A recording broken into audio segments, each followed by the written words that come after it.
What up, nation? Welcome to another edition of the WiseTake MLB DFS Wise stream. CK013 here. You can find me on Twitter at CK_013. And I, of course, am from the WiseTake Nation, which you could find on all the social media platforms. This is above or directly at WiseTake.com. If you're looking to take your DFS game to the next level, we are a premium DFS content provider as well as a DFS community designed to help make you a better DFS player. Go check us out. Day Pass is available if you want to try us out. NFL passes are up. NFL package is up. $74.99 for the entire season. Hit me up for a promo code. Anyway, that being said, if you're new to this channel, welcome. You've come to the right place for some free fire DFS content, so make sure you subscribe, hit the notifications bell, don't miss out on any of the free content we put out. Currently covering MLB slates Monday through Friday, meaning we stream live Sunday night through Thursday night with our first look. NFL starts in, I think, 2 weeks, right? 2.5 weeks, whatever. Very excited about that. We'll be having our first show before week one, obviously going into week one. We will have the OG podcast, me, myself, Patio Joe, Paulie D. That's right. Shooting for Wednesday nights. That should be fun. All season long. Again, more of a podcast format, be a longer show. Early week. Yada, yada, yada. All right. Pat Bush, what's going on, bro? I'm doing well. Good to see you. I felt a little short DFS. I mean, catching 1 out of 3 teams. I was big on the Rays and Indians. And it sounds good on paper, except for I had the wrong Rays and Indians. That's not totally true. I did have 2 teams with me here. Brandon Lau on 2 teams, but J-Ram screwed me. I had Franmil on every team. Franmil the GOAT. But I think I had 1 team with Owen over Chang. And then Ohtani messed up one of my teams, man. You know, I had Robbie Ray on that one too. It was a damn shame. But all in all, should be okay.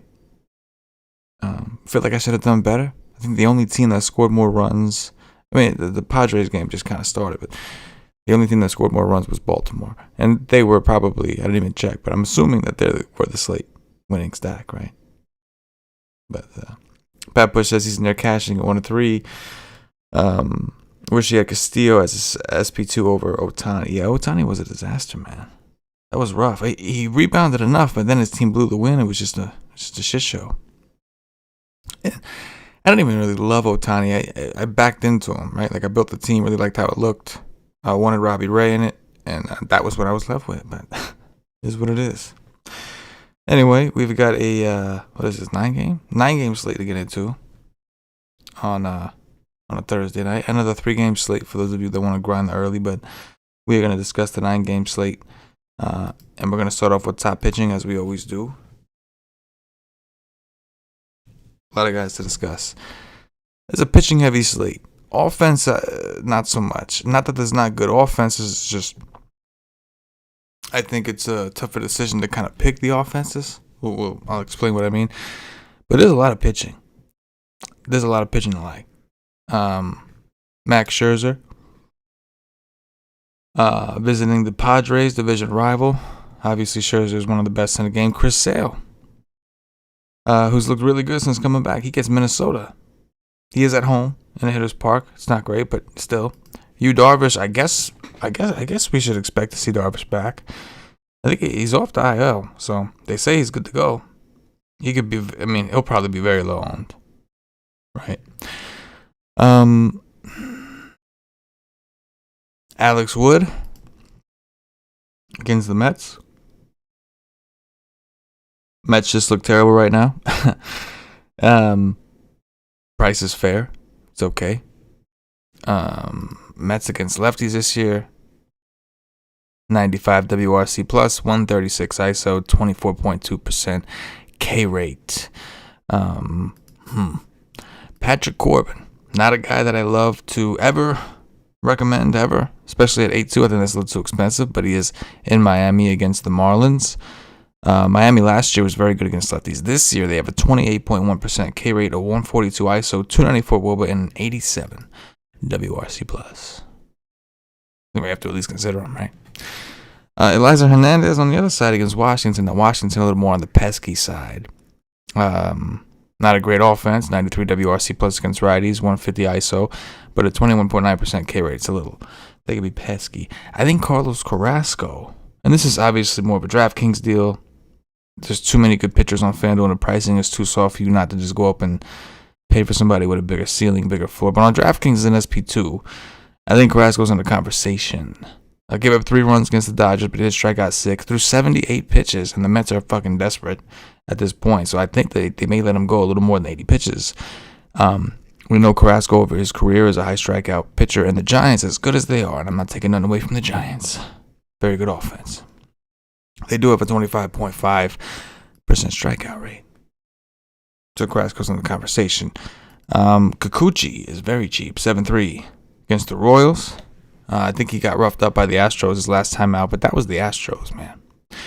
This time he's facing the Royals. We have a 96 WRC plus against lefties with a 155 ISO, 313 WOBA, only a 20.8% K rate. That's a little concerning. But he is at home in a very pitcher-friendly park. Then we got Zach Gallen, 27.4% K rate, coming off a really good outing in Coors. He is going to play a Philadelphia offense with a 23% K rate against righties, a 161 ISO, a 304 WOBA, and an 88 WRC plus. It doesn't sound too scary, but the Phillies can obviously be pretty annoying as well. And this game's in Philly, a hitter-friendly park. So it's kind of throwing it out there. As far as offenses, it's a little more concentrated, not as many options. So the Red Sox, you can expect to be very popular once again against John Gant, especially the lefties, guys like Schwarber, Rafael Devers, expect them to be very popular. But for good reason, I have no arguments against it, is John Gant. Now, Gant's been, according to his xFIP at Sierra and ERA differentials, the numbers say he's been a little lucky. Right? We know Gant's had an issue with lefties over his whole career. So, I mean, yeah, I got no arguments there. The Indians tried to do it. Franmil was good to us. J-Ram let us down. Rosario let us down. But Mercado and some of the other guys did step it up. They'll face Jordan Lyles. They have one of the highest implied team totals on the slate right now, just so you know. Just saying. That's the kind of slate it is. Very weird. I get the feeling we're going to discuss the more, I guess, obvious offenses on this show, but I get the feeling that it may be like you may have to take a chance and stack up against somebody who's decent to really win the slate. Which one? It's up for debate. But anyway, the Indians, I think, will draw some attention. They have one of the paths that just seems like it has the, easier way against Jordan Lyles. The Yankees, terrible park out in Oakland against James Caprillion, whose numbers also say he's been lucky, but he pitches in Oakland, man. That kind of sucks the wind out a little bit.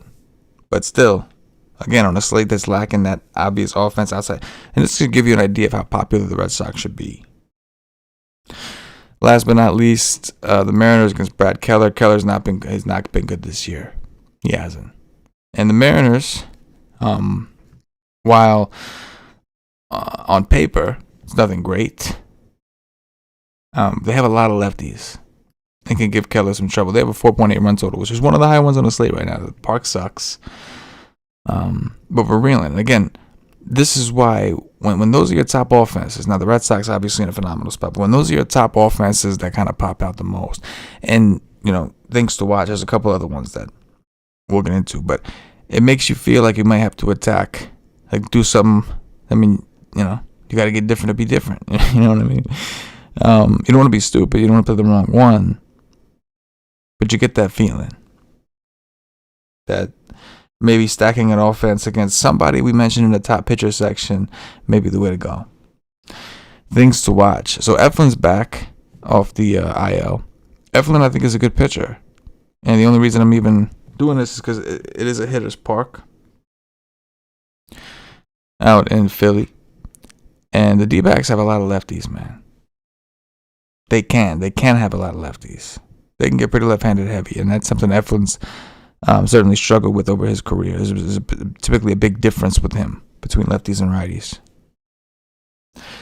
On the flip side, the D-backs not a very good offense right now. So perhaps Eflin is a player of interest. Is he even stretched out though? He only covered 2.1 frames in a rehab start, so playing him is not really an option. He hasn't pitched since July 16th, so I guess it's more so, do you want to take the shot against him? D-backs are always cheap, right? I think I haven't even looked, but Miles Mikolas against the Pirates. Another thing to keep an eye on. Mikolas, we know historically, dude's only been in the league a couple years, but yesterday's shit. You gonna load? Let's see if we got patience to wait, see if it load. Roy O'Connor. I should have started Woodruff instead of Ohtani. Yeah, man. Ohtani shit the bed. He did. Love the guy, but he shit the bed. That he did. All right, this shit's loading the wrong fucking slate. Because Google Sheets is just being crazy right now. So, move on. Anyway, it's decent pitching. Never been a big strikeout guy. Pirates offense, second lowest WRC plus, tied for second lowest with Arizona. He's very cheap. Just not a ton of ceiling.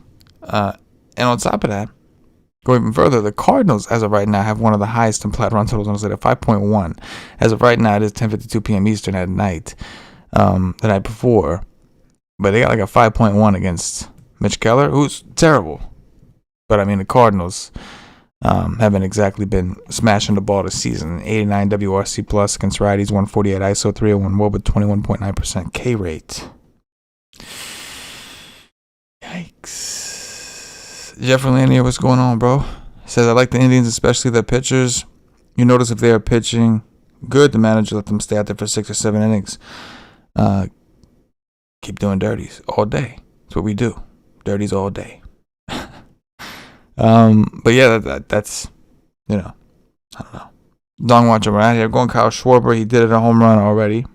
That he did. Matter of fact, no.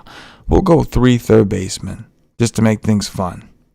Is it one of them slates where you can just play any one of these third basemen and get a home run? Because there's 3 of them that I like. So we'll go Rafael Devers, first third baseman. Jose Ramirez, second third baseman. Kyle Seager, third baseman. We'll do that. Sometimes there's slates where like there's a lot of good options and it didn't even matter who you picked, right? Because they all just fucking hit home runs. So maybe this is one of those. Today. Roy O'Connor says Goldschmidt went off 2 dingers today. Yes, he did. He was the only one. I think the rest of his team. I think Tyreek Skubal had struck out 10 Cardinals, but he did give up 2 home runs to Goldschmidt. Shout out to Goldschmidt. All right, nation, that's going to do it. I'll get up out of here. Please hit the like button on your way out. If you haven't already, like Jeff says, smash that shit. For myself, the entire WiseTake Nation, as always, good luck.